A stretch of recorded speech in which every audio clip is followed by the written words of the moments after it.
in a good mood today. Mag-isa lang ako, bumisita kasi gusto ko ng one-on-one sa kanya. And yun, so ang discussion namin, binalitaan ko siya about sa autopsy report ni Mr. Paulo Tantoco, and then binalitaan ko siya about sa mga missing sa Bungeros case. And then ang sabi niya, and then sinabihan ko siya na there is an attempt to link him to the missing sa Bungeros case. So sabi niya that is preposterous. Yes. That is preposterous. Tapos napag-usapan namin, nagsabi na naman siya ulit, no, na huwag na bumisita sa kanya because it's taking toll on burden sa finances ng family ko. And then I told him na okay lang, wala namang problema sa akin. And then mas mahaba yung discussion namin about pro-cremation and anti-cremation. So sino ba ang pro-cremation dito? Butuhan mo yan.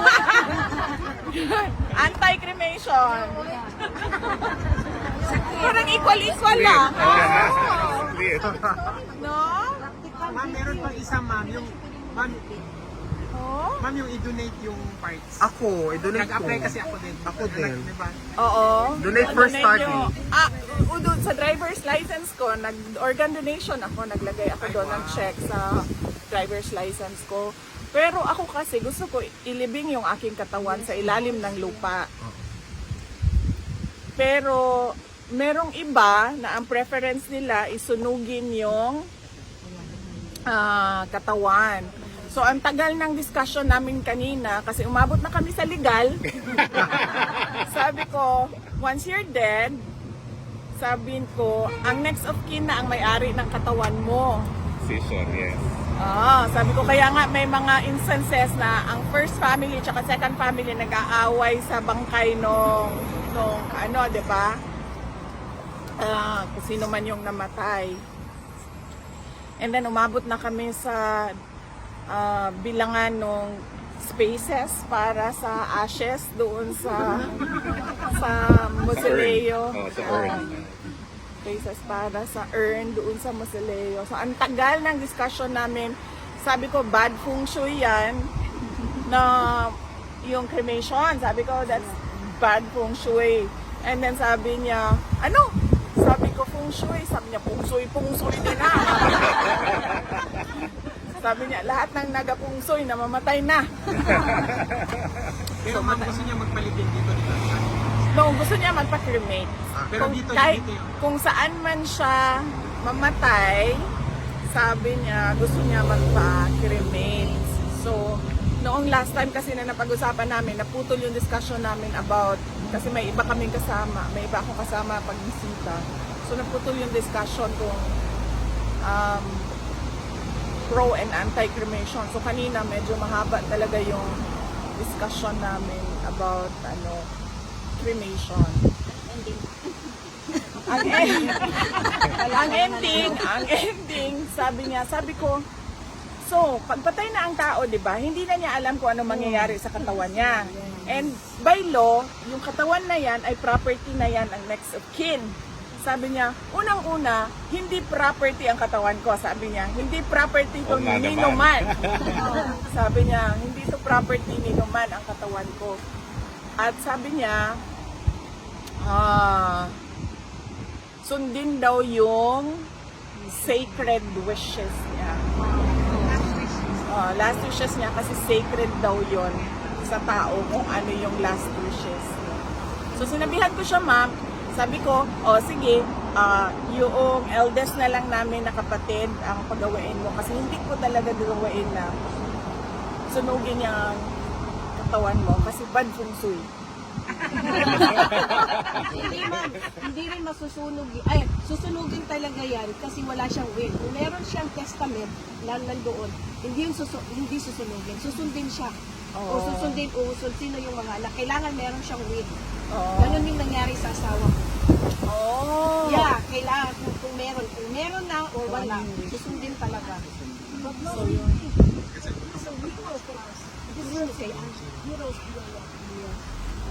Well, as a former president, yes. Oo. Bibigyan naman mo yan ng Yes. Entitled to be, Pero ayaw niya kasi ng mga ganun, ma'am. Ang gusto lang niya is paano i-dispose yung katawan niya. Balik bag next time, tanungin ko sa kanya, bakit ayaw niya sa ilalim ng lupa? Takot sa bulate. Or baka ganun, no? Pero ma'am, biblical yung ililibing, hindi yung susunugin. State in the Bible na tayo ay ililibing, hindi tayo susunugin. Biblical yun. Nasa kanila. Tsaka sa customary ng Pilipino, nililibing talaga yung katawan, di ba? Siya sabi niya, Oo. Anyway, ma'am, Yes. So yun yung discussion namin. And wala siyang message ngayong kasi tumagal yung discussion namin kanina about about death and then sinabi ko sa kanya, bakit pag si Kitty or si kuya ko ang kausap mo, parang naiiyak sila na bukas mamamatay ka na. Sinabihan ko yun sa kanya kasi bakit iba-iba yung assessment namin, yung assessment ng ni Kitty tsaka ng kuya ko, mamamatay ka na. And then ako, parang sa tingin ko, hindi ko pa mamamatay. Sabi ko sa kanya. And then sabi niya, no, melodramatic lang daw ang take nung dalawa sa sinasabi niya. Pero death daw is something that should be discussed because it will happen. Hindi natin alam kung kailan. Pero sabi niya, pero dapat pag-usapan. So yun yung ma'am, ano yung reaction niya dun sa tanto ko medical report na it's cocaine effect and yung fact na the police report says that the first lady must have been in the area where the death happened. May reaction si wala siyang PRRD? nasabi Wala siyang nasabi about that kasi nag-dovetail ka agad yung missing sa Bungero na topic. So doon siya naka-comment na preposterous daw yung attempt to link him to the missing sa Bungeros and the bones or the bodies in Taal Lake. Your reaction, ma'am, to the same Yes. issue? Because Senator Marcos says called for transparency. They should reveal now the details of the whereabouts of the first baby. Nag-ano na ako, di ba? Nag-comment na ako diyan before pa. So I don't think kailangan ko ulitin yung comment ko about yung official cause of death. ang tinawag ng baby. Dati, Yeah. Ikaw ko nagpasimuno. ako daw nagpasimuno ng fake news. Pero kasi yung hawak-hawak namin na papel, galing talaga siya doon sa hinila siya sa loob. Ma'am, question. At alam ba ni PRRD na merong senators na who actually proposed a resolution for him to be under house arrest na lang sa Pilipinas with respect to the interim release? As I said, only the lawyer can comment on the Senate resolution, whether it will be useful for the case or it is not useful for the case. But the family is praying for interim release. What is your reaction, ma'am, with respect to the move of these three senators? Well, we thank them. We thank them for their concern for President Duterte, and we thank them for supporting the move for application for interim release of former President Duterte. So we are grateful to the senators for expressing this in a Senate resolution. Were you also able to bring up to the former president, ma'am, the upcoming events on the 19th of July? Yan ang nakalimutan ko. Because right now it's a coordinated effort na. Kasi passionate na talaga ako kanina sa pro. Passionate na talaga talaga ako sa pro-cremation ko kanina na arguments. So nakalimutan ko na naman sabihin sa kanya na merong mangyayari na event sa Saturday. Nagtatanong pa ba ho siya kung may tao pa rin dito? Nabanggit ko sa kanya kanina. Hindi siya nagtanong. Ako yung, saan si ma'am? May kasama ko kanina sa bus. Ayan, Si Vlog, Pinay Vlog. kasama kami kanina ni ma'am sa bus. So pag ubo ko, nabanggit ko kay PRD na sama ko si ma'am since noong March. At ang kinamusta lang ni ma'am ay si Kateki at si PRD.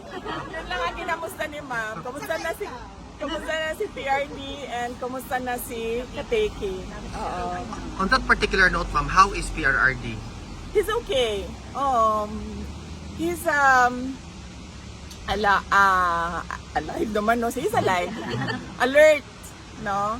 And he was very animated in the discussions kanina. Isang beses ko pa lang siya nakita na Parang down or something. nung pangalawang visit ko. Yun lang. All the rest, Will this be your last visit on this trip or meron pang susunod na visit pa before you go? Meron pa. Meron pa akong mga pagbisita. Pero for this week, ibang relative bibisita. This is your last visit for this week, ma'am? For this week, this will be my last visit. For the other days of this week, ibang relative ang bibisita. Ang visit, Monday, Tuesday, Wednesday, walang Thursday, and then Friday.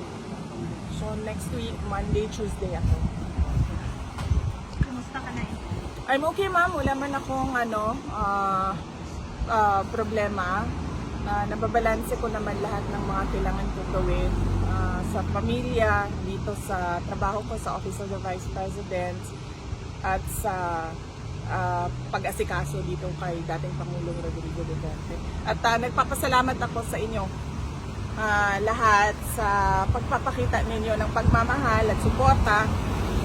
Hindi madali ang pumunta dito sa Hague, alam ko yon dahil ginagawa ko din yon.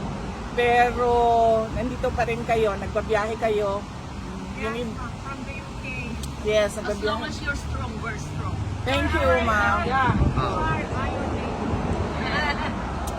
So, nagbabiyahe pa rin kayo. Kahit sobrang tagal ng biyahe at malayo yung biyahe. At yung mga, syempre, hindi makapunta dito dahil sa iba't ibang rason, nandyan din sila sa social media, nagbabantay din at naninigurado na okay lang ang kalagayan ni dating Pangulong Rodrigo Duterte. Nakakalungkot lang na yung iba nagkakaroon ng kaso, merong harassment, meron ng mga kaaway dahil sa kanilang paniniwala sa politika at sa kanilang pagtitiwala kay dating Pangulong Rodrigo Duterte at sa mga ginawa niya para sa ating bayan. Pero kami, pamilya, malaki ang pasalamat namin dahil nandyan kayo kasama namin. Ma'am, on a different topic, what's your reaction to the imposed sanction of the United States to the Philippines? Tariffs, I'm sorry, not sanction, the tariffs. Well, dapat yan unang-una, expected na darating na yan, diba? Kasi pag-upo pa lang ni President Trump ay nagsabi na siya na isa yan sa mga priority niya na gagawin. So, dapat meron ng plano ang ating economic team kung ano ang gagawin doon sa mga i-impose na tariff sa ating pagnenegosyo sa United States of America. At dapat meron na ring team, core team doon galing sa bigger economic team na makikipag-usap, dialogo sa kanilang counterpart doon sa US government. Any expectations po sa upcoming visit ni PBBM sa US? And do you think the LA incident will affect this visit? Awan ko. Hopeless na yan. Hopeless na. Hopeless na yan. Ano na yan? Wala na yan. Nag-move on na ako. Yes, ma'am. Ang question ko lang, ma'am, apektuhan po ba yung Philippine government, ma'am, sa mga terrorist na class nila sa US?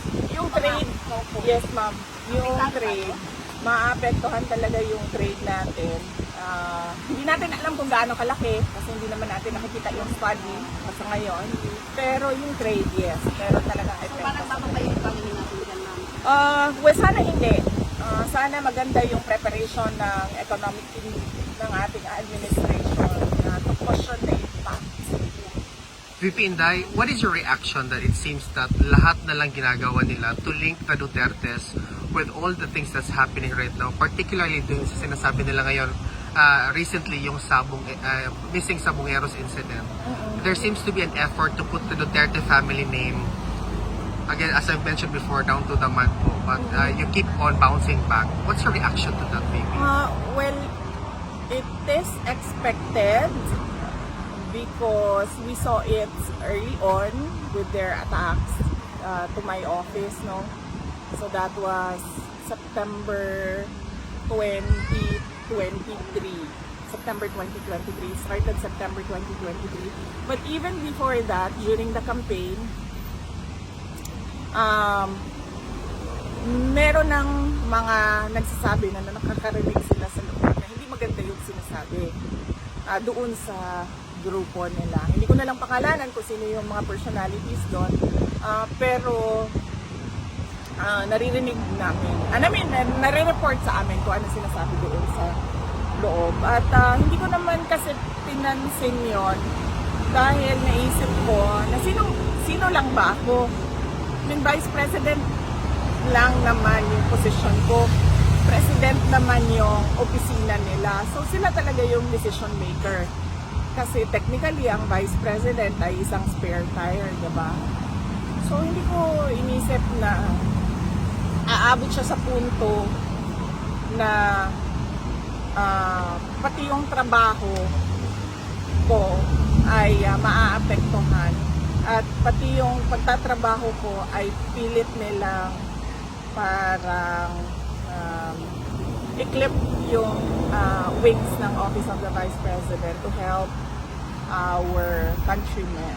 So, yun ang hindi ko in-expect. At Last hindi ko rin question. in-expect na aabot sa ganito yung bayan natin na wala nang nangyayari. As I said before, na it seems that we're on a road to perdition, and right now I think it's hopeless.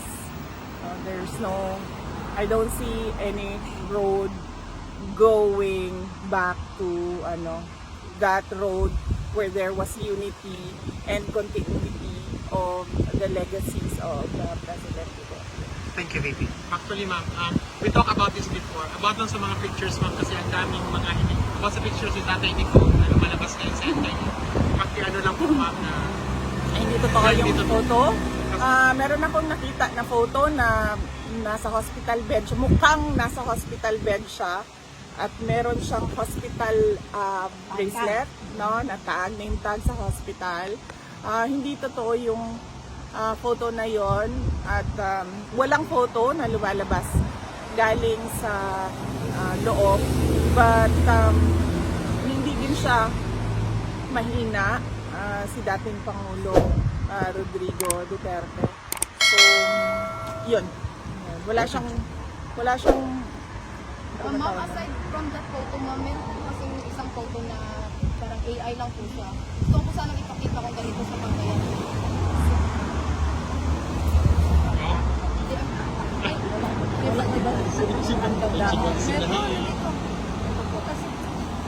Ganito po, saka ano. Hindi na po na din. Sobra na po. Sobraan. Nasobraan ka. Sobraan. At least, madam, magkuhan po sa mga tao nga, di sa ani kakuan. Adili nga na ka. Grabe. Thank you, VP. So, ma'am, walang photo na release Hindi ni siya. PRRD from detention. Wala. Hindi siya photo, parang AI lang po. Mukha siyang dyan, malnourished. Hindi siya mukhang, ngayon, hindi siya mukhang malnourished, mahina. Hindi. Payat lang talaga siya. Pero hindi siya kasi sa akin. Ma'am, any updates about the possible medical bulletin and possible picture? Wala pa. After our meeting, this afternoon. I will meet the lawyer and then discuss about the photo and the medical bulletin, ma'am, if that is even possible. I just want to say something.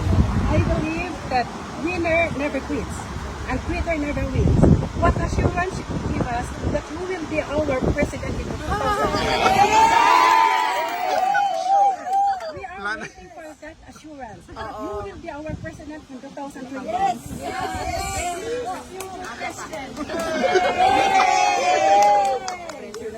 Ma'am, I would like to thank you for your support, your trust and confidence in me. And in time, we will get there. Yes. Laban. The best assurance. Okay, ma'am, maraming first-timers, so do you have time for photos po? Can I really ask everyone to give way muna sa mga first-timers? This way, please. This way, this way, this way.